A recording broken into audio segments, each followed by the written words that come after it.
اعوذ باللہ من الشیطان الرجیم بسم اللہ الرحمن الرحیم۔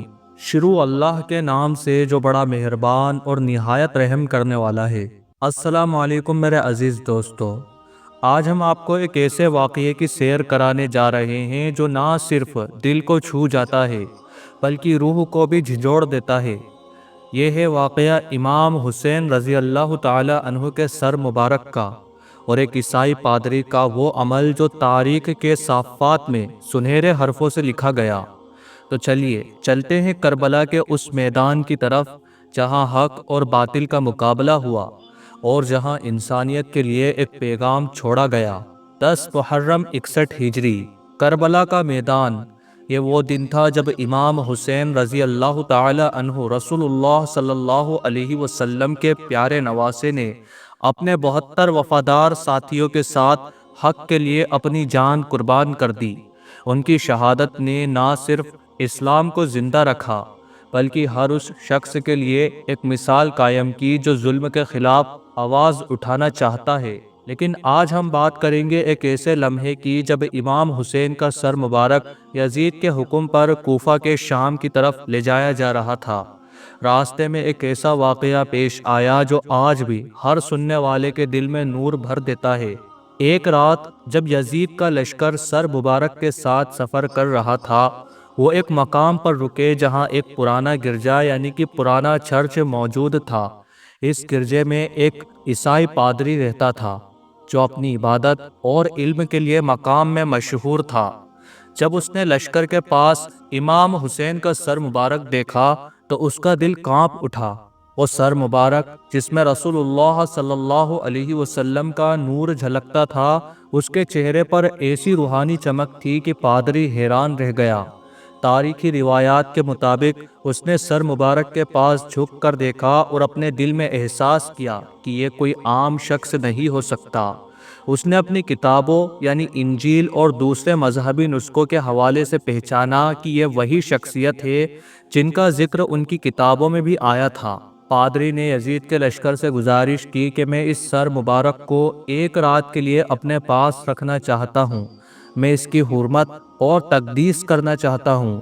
لشکر کے سپاہیوں نے شرط رکھی کہ وہ اس کے بدلے میں سونے کے سکے چاہتے ہیں۔ پادری نے اپنی جائیداد اور دولت کا حصہ دے کر سر مبارک ایک رات کے لیے اپنے پاس رکھ لیا۔ اس رات پادری نے گرجے میں شمعیں جلائیں، سر مبارک کے سامنے ادب سے کھڑا رہا اور رو رو کر دعائیں مانگی۔ روایت کے مطابق اس نے دیکھا کہ سر مبارک سے نور نکل رہا تھا جو اس کے کمرے کو روشن کر رہا تھا۔ اس رات پادری کو نیند میں رسول اللہ صلی اللہ علیہ وسلم کی زیارت کا شرف حاصل ہوا۔ رسول اللہ صلی اللہ علیہ وسلم نے اس پر رحمت کی دعائیں کی اور فرمایا کہ اس نے اپنے نواسے کی حرمت کر کے نیک کام کیا۔ صبح ہوتے ہی پادری نے اپنے دل کی آواز سنی اور اسلام قبول کر لیا۔ اس نے کہا، میں اس شخصیت کے دین کا حصہ بننا چاہتا ہوں جنہوں نے اپنی جان حق کے لیے دے دی۔ یہ واقعہ نہ صرف اس پادری کے لیے بلکہ ہر اس شخص کے لیے ایک مثال ہے جو سچائی اور انسانیت کی قدر کرتا ہے۔ دوستو، یہ واقعہ مختلف تاریخی کتابوں اور روایات میں ملتا ہے، جن میں سے کچھ یہ ہیں: نفس المہموم، جس میں کربلا کے واقعات کی تفصیل دی گئی ہے; مقتل الحسین، جو کربلا کے سب سے قدیم مقتل میں سے ایک ہے; بہار الانوار، جن میں یہ واقعہ شیعہ روایات کے حوالے سے بیان کیا گیا ہے۔ دوستو، سنی روایات میں بھی جیسے تاریخ طبری اس قسم کے واقعات کا ذکر ملتا ہے جہاں امام حسین کے سر مبارک کے نور نے لوگوں کے دل بدل دیے۔ یہ روایات بتاتی ہے کہ امام حسین کا نور اور ان کی شہادت کا اثر صرف مسلمانوں تک محدود نہیں تھا بلکہ دوسرے مذاہب کے لوگ بھی ان کی عظمت کے قائل ہو گئے۔ دوستو سوچئے، ایک عیسائی پادری جسے قرآن کا پورا علم بھی نہیں تھا، صرف امام حسین کے چہرے کے نور اور ان کی شہادت کی عظمت دیکھ کر اسلام قبول کر لیتا ہے۔ اور ہم جو مسلمان پیدا ہوئے ہیں، جو رسول اللہ صلی اللہ علیہ وسلم کے امتی ہیں، کیا ہم امام حسین کی قربانی کو اس طرح یاد رکھتے ہیں جس طرح یاد رکھنا چاہیے؟ امام حسین نے اپنی شہادت سے بتایا کہ حق کے لیے لڑنا کوئی آسان کام نہیں ہے، لیکن یہ ہر اس شخص کی ذمہ داری ہے جو اپنے آپ کو انسان کہتا ہے۔ ان کی قربانی نہ صرف اسلام کے لیے تھی بلکہ ہر اس شخص کے لیے تھی جو ظلم کے خلاف آواز اٹھاتا ہے۔ آج جب ہم کربلا کے واقعات سنتے ہیں تو ہمیں اپنے دل میں یہ عزم کرنا چاہیے کہ ہم بھی حق کے راستے پر چلیں گے، چاہے کتنی بھی مشکل کیوں نہ آئے۔